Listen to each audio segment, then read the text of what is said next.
Hi friends, இன்றைக்கி வெண்டைக்காயை வச்சு ஒரு வறுவல் பண்ணிடலாமா? வாங்க அதை எப்படி செய்யலான்னு பார்க்கலாம். வெண்டைக்காயை கழுவி சுத்தம் பண்ணி எடுத்துகிட்டு வந்து இந்த மாதிரி குட்டி குட்டியாக அரிஞ்சு எடுத்து வச்சுக்கலாம். அரிஞ்சு வச்சுருக்கிற வெண்டைக்காயில் ரோஜா ஃபுட் ப்ராடக்டில் வர்ற வறுவல் மசாலாவை போட்டு எல்லா இடத்துலையும் படுற மாதிரி நல்லா பெரட்டிக்கிட்டு கொஞ்சம் கொஞ்சமாக தண்ணி தெளித்து அப்படியே பெசற வேண்டியதுதான். தண்ணி நிறைய ஊற்றாமல் பெசறணும். இந்த அளவு பெசறினா போதும். இது ஒரு 10 நிமிஷம் ஊறட்டும்.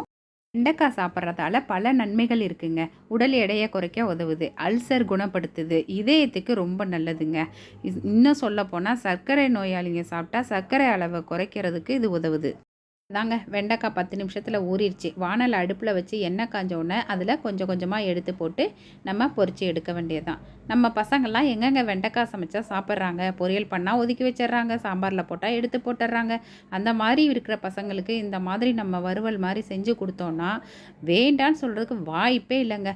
கொண்டா கொண்டான்னு கேட்டு வாங்கி சாப்பிடுவாங்க. இந்த மாதிரி நீங்களும் செஞ்சு நம்ம பசங்களுக்கு அசத்துங்க.